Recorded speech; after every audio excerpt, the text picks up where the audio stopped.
Voici qu'il est bon, qu'il est agréable pour les frères d'habiter unis ensemble.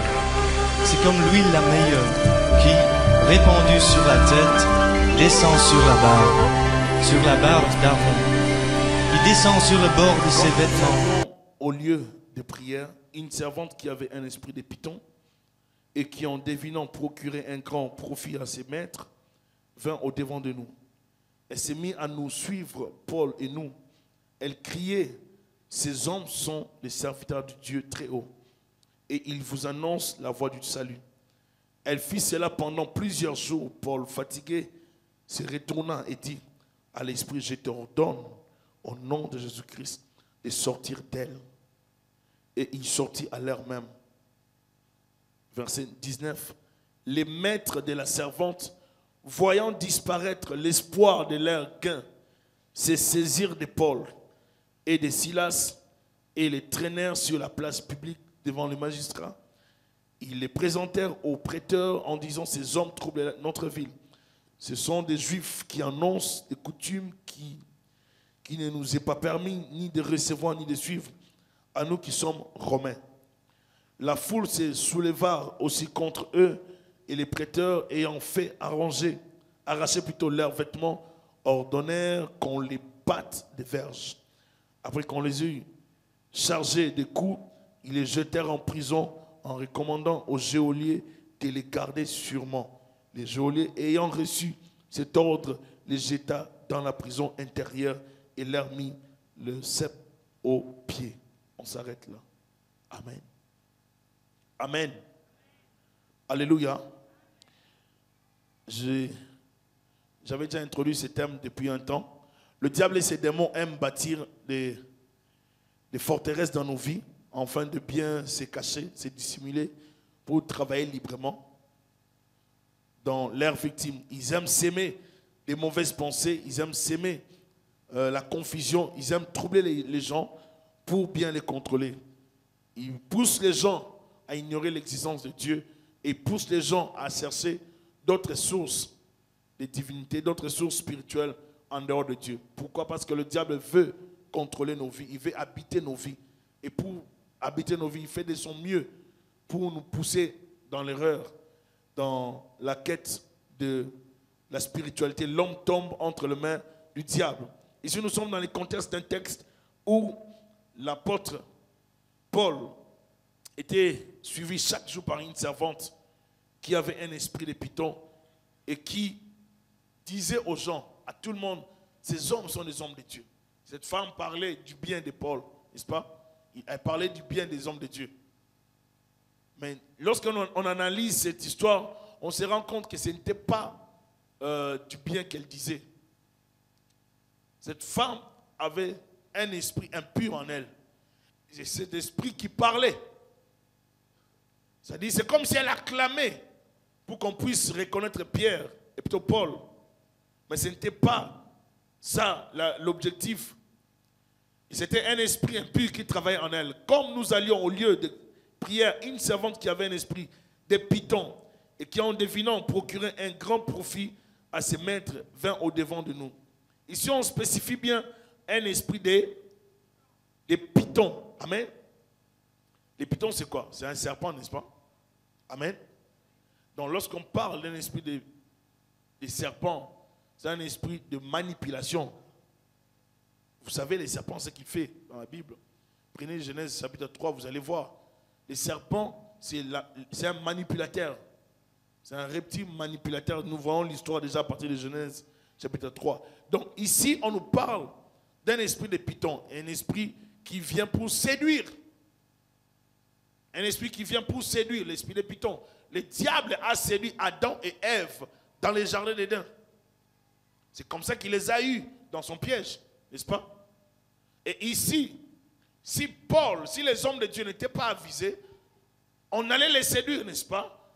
Dans ce piège de cette femme qui, soi-disant, était là comme partenaire pour soutenir leur ministère par la publicité. Mais pourtant, dans le cœur ou dans l'intérieur, il y avait autre chose. Le combat spirituel, une réalité. Nous ne combattons pas contre la chair et le sang. Nous combattons contre des principautés, contre des dominations, contre des esprits méchants dans les lieux célestes. Et dans la version Parole de vie, on dit, nous combattons contre des esprits qui gouvernent le monde de la nuit. Donc, nous sommes en guerre contre les esprits impurs. Et ces esprits travaillent à travers des humains. Passent à travers des humains. Ils ont leurs représentants sur la terre qui travaillent pour eux et qui ont une mission, accomplir la volonté parfaite du diable sur la terre dans nos vies. Tout ce que le diable veut faire, c'est séduire les gens, les attirer vers lui, afin de les utiliser. En fait, il veut détruire l'œuvre de Dieu. Tout ce que le diable vise, c'est déstabiliser les chrétiens. Il veut détruire l'œuvre de Dieu. Mais il y a un élément que j'aimerais ajouter aujourd'hui, c'est l'aspect du discernement. Est-ce que tu peux parler de discernement? Très important dans la marche chrétienne. Nous ne pouvons pas vivre la vie chrétienne sans avoir cet esprit de discernement. Ici, ce qui a sauvé les apôtres, c'est le discernement. Mais avant de parler d'abord des apôtres, je vais parler de Jésus-Christ dans Jean 1, 47. Si vous avez vos Bibles, Jean 1, 47.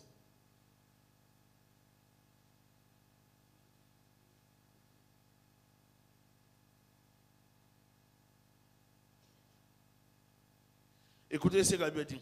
Jésus, voyant venir à lui Nathanaël, dit de lui, voici vraiment un Israélite dans lequel il n'y a point de fraude.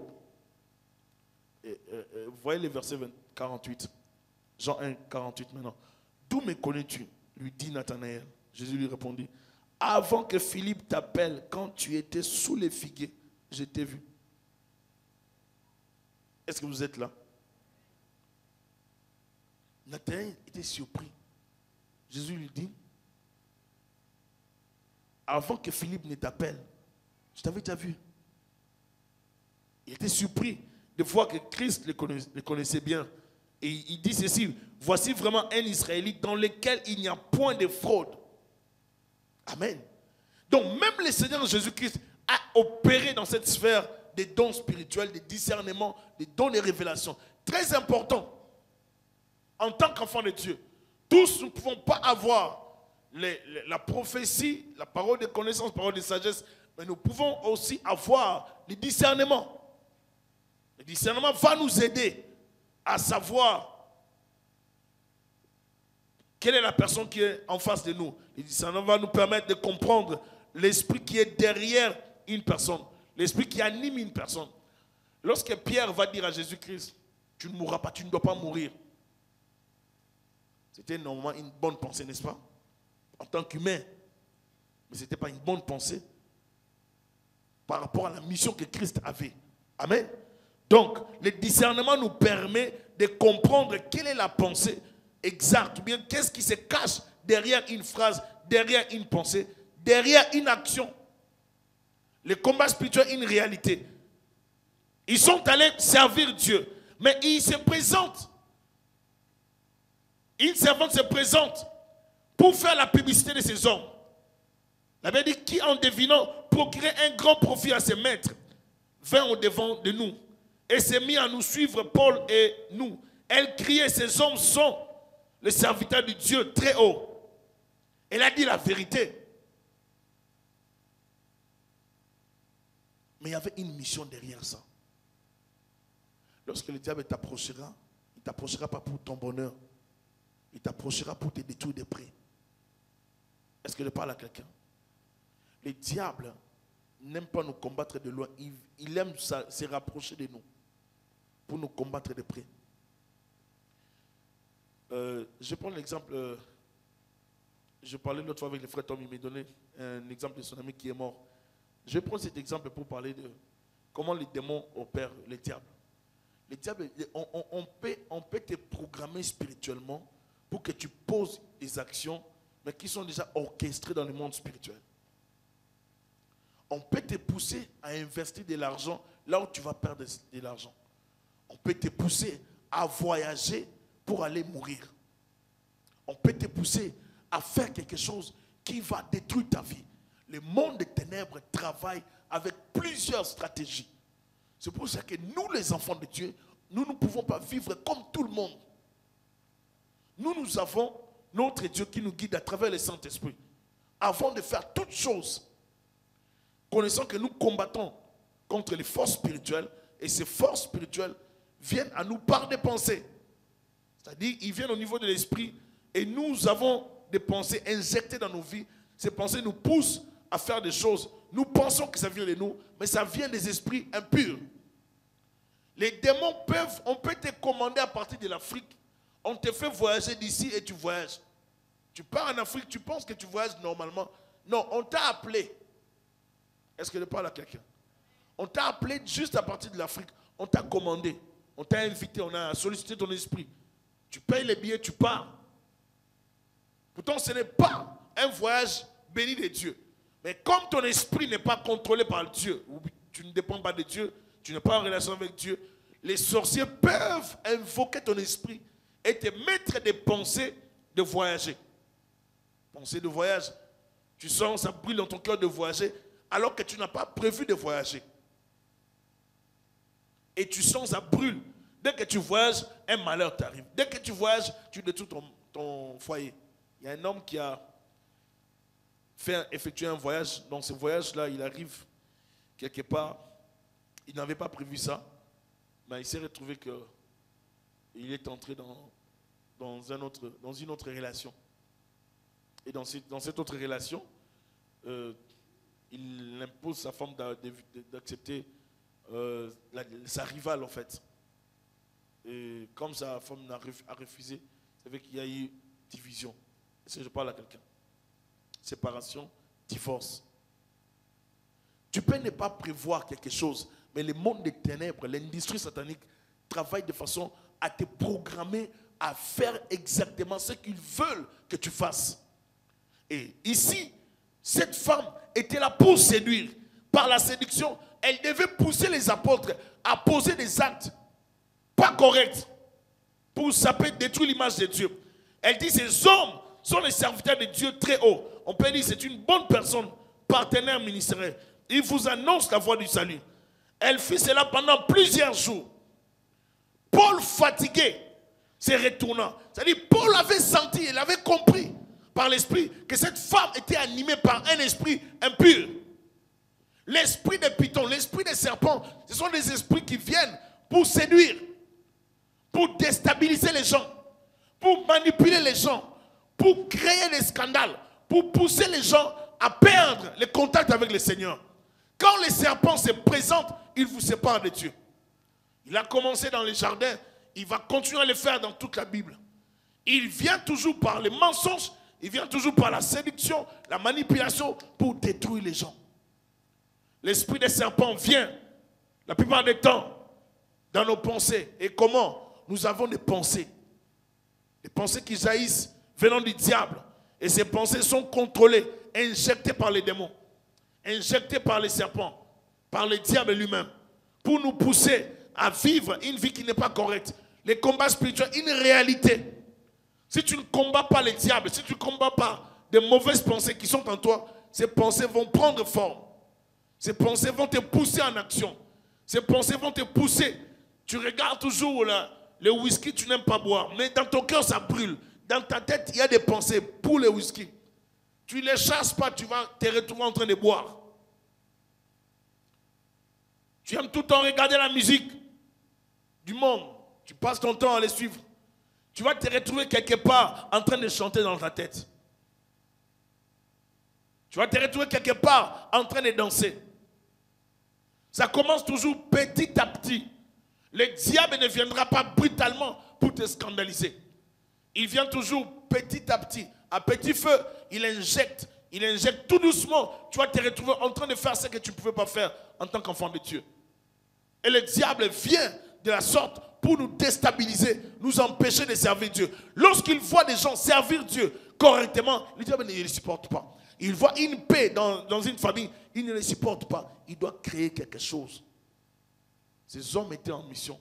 Ils servaient Dieu, mais le diable a voulu détruire leur vie. Est-ce que je parle à quelqu'un? Quand tu sers Dieu là tranquillement, tu vois que tu aimes Dieu, tu pries, tu jeûnes, tu es dans la prière. Tu penses que le diable te laisse? Non, non, non, non. il cherche comment t'avoir. Il cherche comment affaiblir ta vie chrétienne. Vous allez vous rendre compte, il y aura des gens cette année qui vont abandonner la foi. Il y aura des gens cette année qui ne vont plus prendre le temps de lire la Bible, qui ne vont plus prendre le temps de prier. Malgré les problèmes qu'ils ont, ben, ils vont se contenter d'un petit plaisir, d'un plaisir momentané.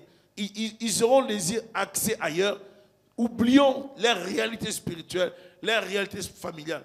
Tout simplement parce que le diable va les orienter vers ces choses afin de les frapper une fois pour toutes. Les combats spirituels, une réalité. Moi, je crois que Dieu nous a donné l'exemple à travers Jésus-Christ. La Bible dit dans Matthieu 16, 21, 27, Jésus avait compris directement que l'esprit qui animait Pierre n'était pas l'esprit de Dieu. Il a compris lorsque Pierre lui parlait, c'était un esprit qui s'opposait à la croix. Et cet esprit s'opposait à la mission qu'il avait à accomplir sur la terre. Et Jésus a compris directement. Il a répliqué. Alléluia. Très important pour nous en tant qu'Église de savoir que le diable manipule les situations. Le diable manipule les gens. Le diable a des agents. Le diable a des acolytes. Le diable a des gens qu'il envoie au milieu de nous pour se dissimuler afin de créer des désordres, afin de détruire, afin de frapper. Tu ne combattras pas seulement le diable en parlant en langue ou bien en disant je chasse. Non, le diable va te combattre de plusieurs manières. Au travail, le diable va te combattre. À l'école, à l'université, le diable va te combattre. Il ne va pas te combattre, tu vas voir des démons avec des corps. Non, tu ne verras pas comme ça. Il va te combattre dans les pensées. On va te provoquer pour te mettre en colère. On va te pousser pour que tu tombes dans l'alcool, pour que tu te rendes dans une boîte de nuit. On va te pousser dans une vie de péché. On va te pousser pour que tu trompes ton mari. On va te pousser pour que tu trompes ta femme. Ainsi de suite. Le diable ne va pas te laisser tranquille. Sur la terre, nous allons vivre les combats spirituels. Et les combats spirituels, ce n'est pas seulement dans les, comme je dis, lorsque nous chassons, c'est dans la réalité. C'est dans les tentations. Ne pensez pas que si Christ, notre Dieu, Fils de Dieu, a été tenté, que vous serez épargnés. Luc 4, Matthieu 4, nous parle de la tentation de Christ. Il a été tenté. Le diable n'a pas présenté autre chose. Il a voulu séduire Jésus-Christ pour qu'il change le pierre en pain, n'est-ce pas? Il a voulu que Christ utilise la puissance de Dieu pour rien, inutilement. Et Christ avait compris le piège. Il a refusé. Le diable ne va jamais te laisser tranquille. Il ne te séduira pas par des choses qui ne t'attirent pas. S'il sait que tu aimes le pain, il va te proposer le pain. S'il sait que tu aimes les habits, il va te proposer de l'argent pour acheter des habits. S'il sait que tu es une femme matérialiste, il va te proposer des hommes qui ont le matériel, qui ont l'argent pour te séduire. Sachant que ces hommes sont ses serviteurs. Si le diable veut t'avoir, il te donnera ce que tu cherches. Est-ce qu'il parle à quelqu'un? Si le diable veut te détruire, il te donnera ce que tu cherches, ce que tu aimes, ce qui t'attire. Mais ici, le diable s'est buté à un problème. Il s'est rencontré, s'est buté aux hommes de Dieu, aux hommes intègres et fidèles. Elle fit cela pendant plusieurs jours. Lisez dans Matthieu 4. La Bible dit, Matthieu 4 et Luc 4. Vous allez voir, c'est pendant plusieurs jours que le diable a tenté Jésus-Christ. C'est-à-dire pendant 40 jours. Ce n'est pas pendant 3 jours, ce n'est pas pendant 2 jours. Le diable ne tente pas en un seul jour. Il te tentera plusieurs fois pour t'avoir. Est-ce que je parle à quelqu'un? Le diable te tentera plusieurs fois.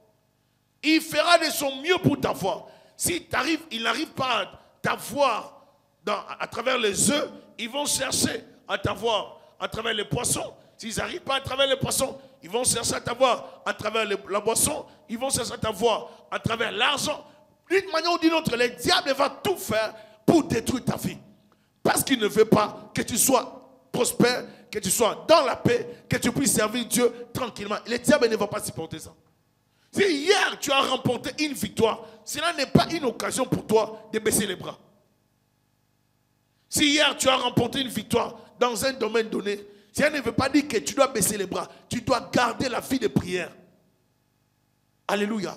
Nos victoires d'hier ne veulent pas dire qu'il y a plus de combat. Nous avons le combat spirituel. Nous devons savoir combattre. Et le combat spirituel, comme je l'ai dit, ce n'est pas toujours la prière, mais c'est l'attitude que j'adopte face à ces réalités. Il y a un élément qui est très important. La Bible dit, mon peuple est détruit parce qu'il lui manque la connaissance. Cet élément, j'aimerais vraiment que vous puissiez l'avoir en vous. Vous savez, la connaissance nous aide beaucoup dans le combat spirituel. Parce que le fait de connaître Dieu va te préserver de beaucoup de choses. Si le diable te propose des tentations, si le diable essaie de t'attirer dans le mal, la connaissance que tu as de ton Dieu va t'empêcher de tomber dans le piège du diable. La connaissance de Dieu. La connaissance a aidé Daniel à Babylone. La connaissance de Dieu va t'aider, ma soeur, mon frère. Tu dois avoir la connaissance de Dieu. Tu dois savoir lire la Bible, c'est-à-dire méditer la parole de Dieu le matin, le soir, lire la parole de Dieu. Cette connaissance va t'aider, ma soeur, mon frère, à ne pas tomber dans le piège de l'ennemi. Nous ne tombons pas, nous ne résistons pas le diable seulement à cause de la prière. Non. Lisez Matthieu, lisez Luc. Qu'est-ce que Jésus dit? Lorsque le diable lui disait, il est écrit, Jésus lui disait, il est aussi écrit. Si tu n'arrives pas à voir, il est aussi écrit, tu ne sauras pas résister. Tu ne sauras pas combattre le diable. Imagine, tu es dans la maison, tu es seul à la maison, tu traverses des moments difficiles. Il n'y a pas de femme ou il n'y a pas de mari, ou bien il n'y a pas d'enfant, ainsi de suite. Mais des pensées traversent ta tête. Tu as envie de te donner la mort. Ça arrive, il arrive dans plusieurs personnes, l'envie de se suicider. Tu sens cette envie t'envahir. Tu as envie de t'ôter la vie, enlever la vie, mourir carrément. Pour toi, la mort va t'apporter la paix. Tu préfères mourir que de vivre avec autant de dettes, avec autant de problèmes. Tu te sens déprimé, tu as des comprimés à prendre, tu te sens déboussolé par des problèmes, par des situations que tu rencontres. Tu te dis, je préfère me donner la mort. Comme dernièrement, il y a 2 hommes de Dieu des États-Unis, des pasteurs, qui se sont donné la mort. Des pasteurs qui se sont donné la mort. Cela nous révèle que ces gens n'avaient plus la relation intime avec Dieu. Tu ne peux pas être en intimité avec Dieu et te donner la mort. C'est impossible. C'est impossible. C'est ça le danger de servir Dieu sans avoir la vie de prière. On peut servir Dieu, prêchant comme je l'ai dit le dimanche, servant Dieu. On a une image, mais on n'a pas la vie de prière. On ne prie pas. Nous devons avoir la vie de prière en tant qu'enfant de Dieu. C'est-à-dire la connaissance de Dieu. Plus je connais Dieu, et même si je me retrouve la nuit déboussolé par des problèmes, je ne fais que compter les plafonds ou réfléchir. Comment je pourrais m'en sortir? Il y aura toujours une parole de Dieu qui va jaillir dans ton cœur. Le Saint-Esprit ira chercher une parole en toi. C'est comme ça les combats spirituels. Il va aller chercher une parole dans ton cœur pour te dire, ils te feront la guerre, mais ils ne te vaincront pas. Ce n'est pas un slogan, mais c'est une parole de Dieu. Ça va te fortifier. Le Saint-Esprit va te dire, tiens bon, n'abandonne pas. Ta femme va venir. Ton enfant aura ça. Tes enfants viendront. Ainsi de suite. Le Saint-Esprit va te fortifier. C'est ça le rôle du Saint-Esprit. Il vient prendre les paroles de Dieu que nous avons en nous et il les fait jaillir. Or, si tu ne lis pas la Bible, comment l'Esprit de Dieu va travailler? Écoutez, je vais vous dire, c'est un cas sur 1 million peut-être que l'Esprit de Dieu va te donner un verset que tu ne connais pas. Et retenez ce que je dis. La plupart des temps, le Saint-Esprit travaille dans nos vies à travers notre connaissance. Il travaille en nous à travers des versets que nous avons en nous. Si tu ne te nourris pas des versets, tu vas limiter le Saint-Esprit dans ta vie. C'est ta connaissance qui va élargir l'œuvre et l'action du Saint-Esprit dans ta vie. Si tu connais Dieu dans la profondeur, l'Esprit de Dieu sera à l'aise de t'amener dans la profondeur. C'est pour ça que vous voyez plusieurs personnes commettre des erreurs. On a un don donné de Dieu, Mais on a moins de connaissances, on commet beaucoup de bêtises.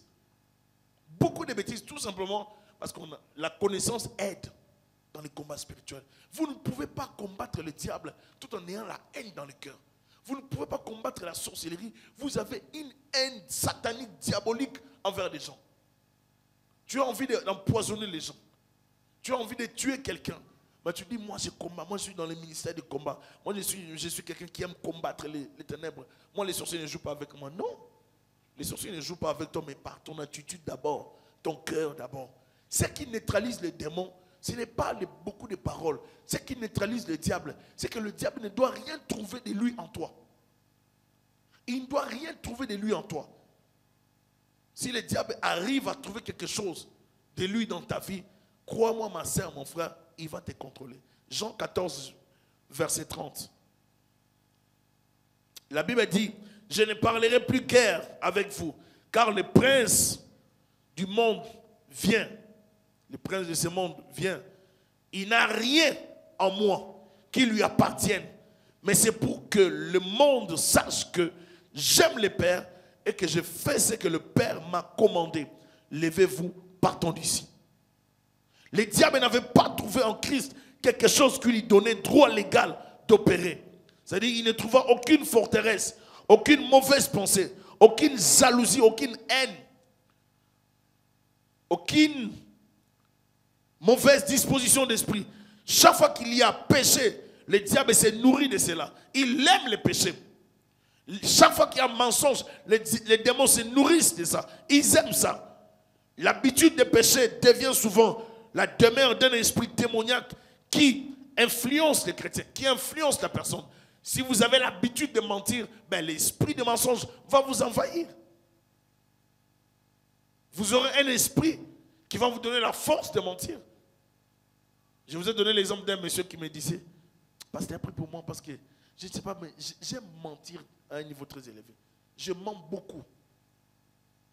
Le monsieur me disait, pour rien je vais mentir. Il aime beaucoup mentir. Vous voyez, donc on peut avoir un esprit qui commence à nous animer. Nous mentons beaucoup. Cette habitude devient une forteresse terrible, capable d'entretenir plusieurs démons. La forteresse, c'est quoi? C'est une cassette. C'est une caverne. C'est un lieu de sécurité que les démons trouvent dans ta vie.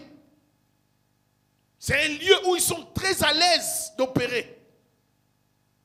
Tu as un PC série que tu gardes, mais les démons trouvent ça comme une forteresse dans ta vie. Ils vont rester là. Je parle avec un jeune homme et je parle avec lui. Il vient chercher la prière des années passées, mais il a cassé d'autres choses.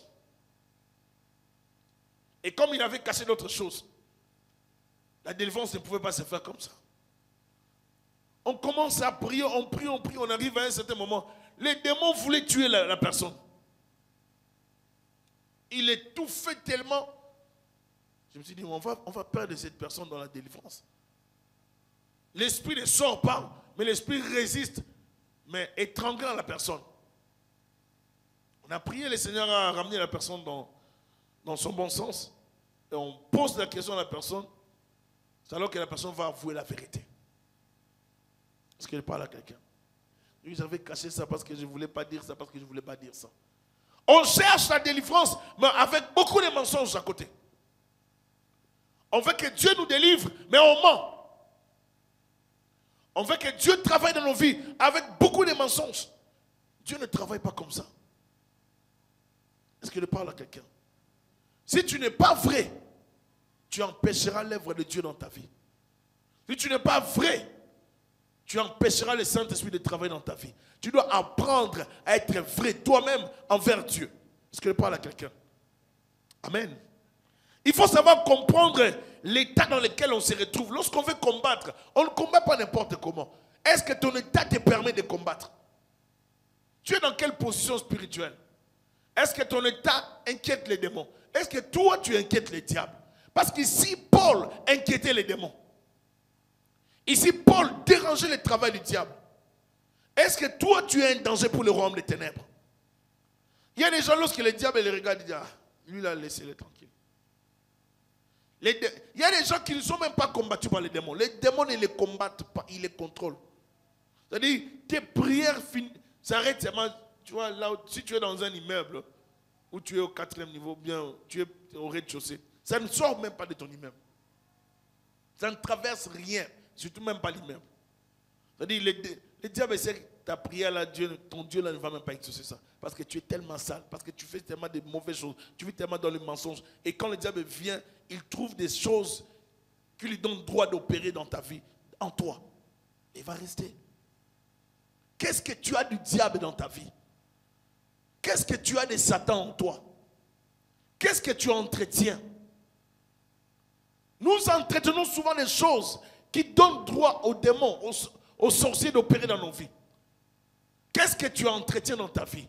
Si tu entretiens de mauvaises choses, crois-moi ma soeur, mon frère, ça donnera droit à un démon sorcier, à un esprit impur d'opérer dans ta vie. Qu'est-ce que tu as du diable dans ta vie?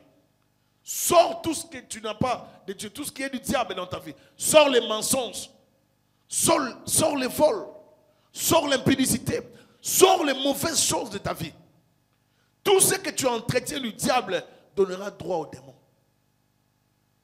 Jésus a dit, il vient le prince de ce monde, mais il n'a rien en moi. Est-ce qu'il a quelque chose en toi? Est-ce que le diable a quelque chose dans ta vie, dans ta maison, dans ta famille? Est-ce que le diable a quelque chose? Est-ce que tu marches dans la crainte de Dieu? Est-ce que tu connais ton état? Les combats spirituels en guerre connaissent le pourquoi du combat et ses implications diverses. Tu ne peux pas combattre sans connaître le pourquoi du combat. Ah, nous combattons contre la chair et le sang, contre les principautés. Il y a des gens qui déclarent, mais ils n'ont jamais pris le temps de réfléchir sur ce qu'ils déclarent. Sortez de ma vie, lâchez ma vie. Mais ils sont toujours là. Ils ne partent même pas. Parce que les démons, ils savent qu'après avoir chassé, tu vas nous chasser, mais c'est toi-même qui vas prendre le téléphone pour insulter, critiquer, dire n'importe quoi, les mensonges. Alors nous n'allons même pas sortir, nous restons là. Il y a des démons têtus à cause de nos péchés. C'est-à-dire on les chasse, ils rigolent même. Vous me chassez, mais je ne peux pas sortir. C'est moi je dois rester là. Parce qu'elle vit dans les mensonges, lui il vit dans les mensonges. Tout ce qu'il fait me donne droit, je ne peux pas partir. Les démons ne partiront pas si tu vis dans le mensonge. Si tu as les péchés que tu n'aimes pas. C'est-à-dire, on appelle ça des péchés chéris. Un péché que tu n'aimes pas, t'en débarrasser. Donne droit légal à Satan de s'asseoir. Même si moi je viens chasser, il ne partira pas. Même si un homme de Dieu venait chasser, ils seront là. C'est à toi d'abord d'arrêter avec le péché. Ton arrêt, ta séparation du péché donnera à Dieu la force de chasser les démons. Si tu restes attaché au péché, le diable sera toujours dans ta vie. Il sera toujours opérationnel. Parce que je parle à quelqu'un. C'est pour ça qu'enfant de Dieu, le problème de la vie chrétienne, ce n'est pas seulement de dire que j'ai fait 20 ans dans la vie chrétienne.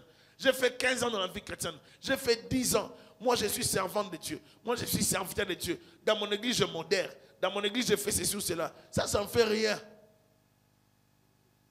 Ce qui fait peur aux démons, c'est ta chrétienté, ton intégrité, ta sanctification, ta vie de sainteté. Ce qui inquiète les démons, c'est ça. Est-ce que tu es intègre? Paul marchait dans la crainte de Dieu. Et lorsque cette femme venait, Paul a discerné. Un élément important dans le combat spirituel, savoir discerner.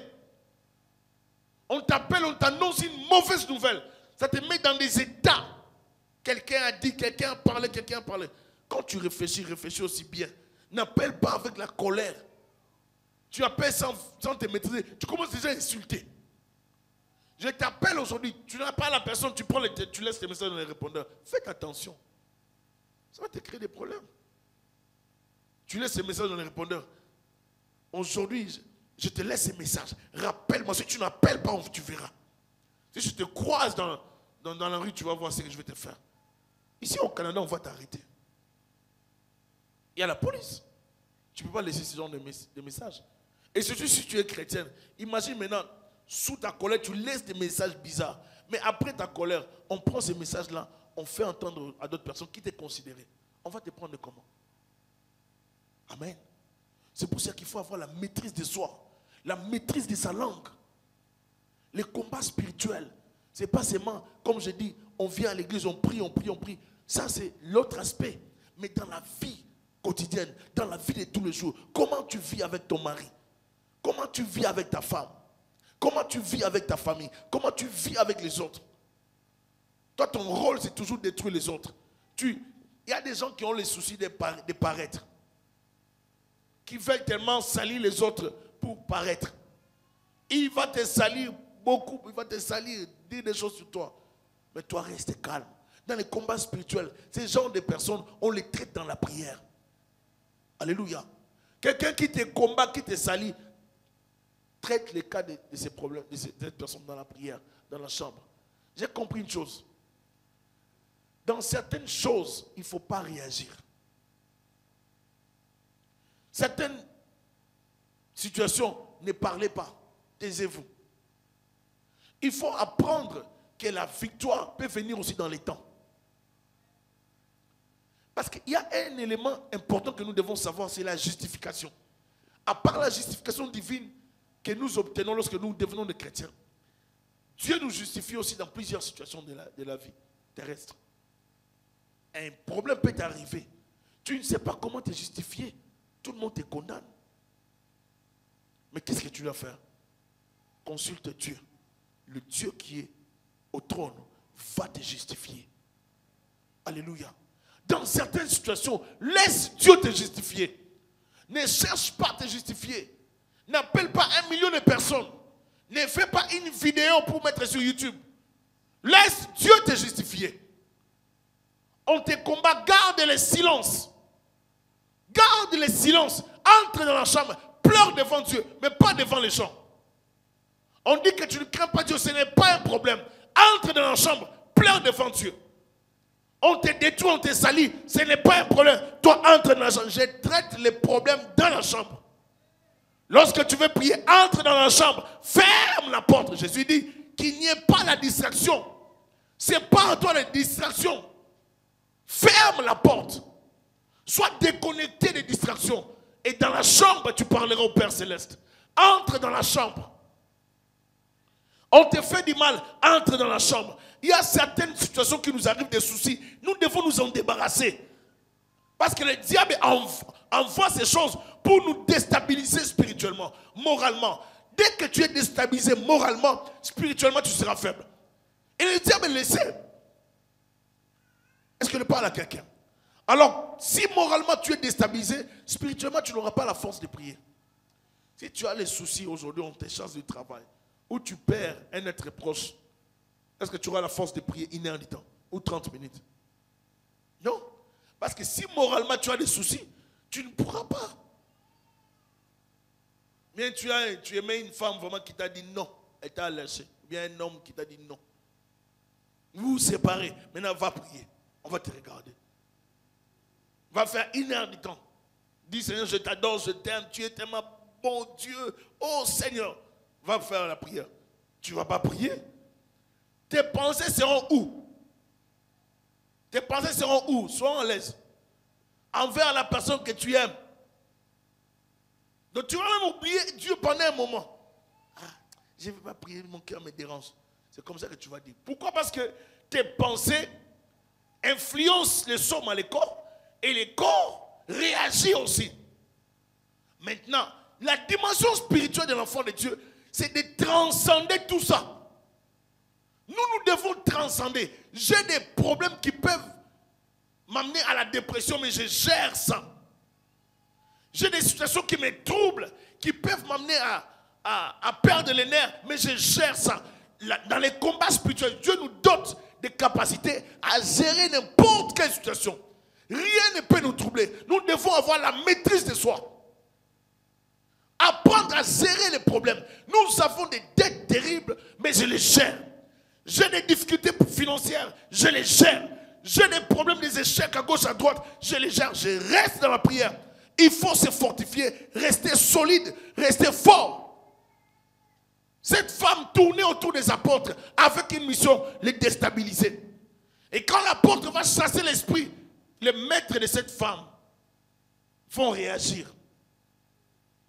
Parce que cette femme leur a procuré de l'argent. Quand vous chassez un démon, quand vous délivrez une personne, ceux-là qui délivrent seront toujours attaqués. Il faut toujours savoir ça. Alléluia. Ceux-là qui délivrent seront toujours combattus et attaqués. Vous allez voir, on va arrêter Paul à cause de cette délivrance. Ce que j'aimerais dire aujourd'hui, pour finir, ma soeur, mon frère, ne baisse pas les bras. Même si le diable vient te détruire, on te largue des pensées. Le rôle de cette femme, c'était de polluer la tête de Paul. Qu'elle était peut-être servante aussi. Qu'elle avait peut-être les dons de révélation. Si c'était toi, ah, cette femme-là m'a dit des choses. Et c'est une servante de Dieu. Mais c'était une femme qui avait un esprit de python. Alléluia. Ne tombez pas dans la séduction du diable. Nous sommes dans un monde où le diable opère. Nous sommes dans un monde qui est contrôlé par les démons, par les sorciers, par l'occultisme, par des sociétés secrètes, par le diable. Donc nous sommes dans un monde saturé que le diable contrôle entre ses mains. Mais nous avons un Dieu qui nous contrôle aussi. Nous sommes dans ce monde, mais nous ne sommes pas de ce monde. Comportons-nous comme des enfants de Dieu. Là où il faut dire non, dis non. Là où il faut dire oui, dis oui. Si quelque chose ne donne pas gloire à Dieu, dis non. Le diable aura peur de toi si tu es capable de dire non à ses offres. Cette femme louait les apôtres, mais les apôtres ont refusé sa gloire. Le diable a voulu donner la gloire à Jésus. Jésus a refusé ce qu'il lui proposait lors de la tentation. Vous devez être prêt dans le combat spirituel à dire non aux offres sataniques. Vous devez être prêt dans le combat spirituel à dire non aux tentations du diable. À dire non à toutes sortes de tentations. Le diable nous tente de plusieurs manières. J'allais prêcher, je crois que je vous ai déjà dit ça. À quelques minutes d'aller prêcher, on m'a proposé un verre de whisky. Dans un bureau. Donc j'avais le choix de prendre ou de ne pas prendre. Et je me suis retrouvé que tout le monde prenait ça. Je me suis dit, si je prends ça, ça veut dire que j'ai un problème. Dans toutes les années que j'ai fait dans la vie chrétienne, sans prendre le whisky, je vais les perdre. Bien aimé. Laisse-moi m'exclamer en africain. Mais ce serait une grosse perte. Il y a des choses qu'il ne faut pas faire à cause de Dieu. C'est bien pour le corps. Ça va te faire du bien si tu aimes ça. Mais ça va détruire beaucoup de choses. C'est pour ça que quand tu es en Christ, pour vaincre le diable, il faut accepter de mourir avec Jésus-Christ. Tu dois être crucifié. Crucifié. Pour ne plus vivre dans la chair. C'est-à-dire, lors de la tentation, tu ne laisses pas le diable t'envahir. Tu ne laisses pas le diable te séduire. Que le Seigneur vous bénisse abondamment.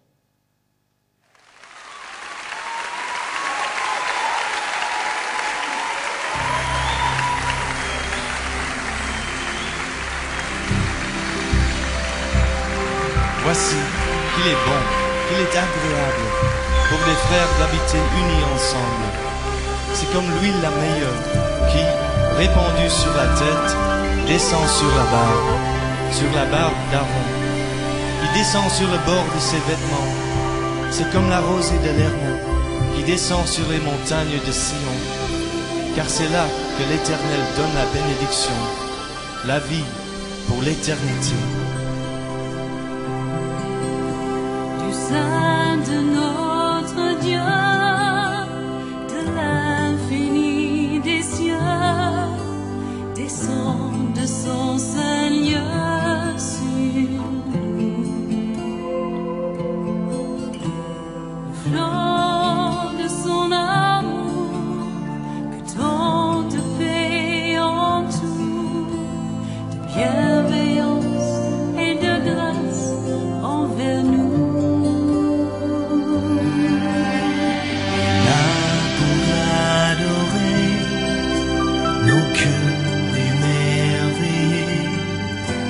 Reçois dans sa bonté la joie de vivre en son alliance au puits de sa présence, des sources inépuisables de sa voix. Viens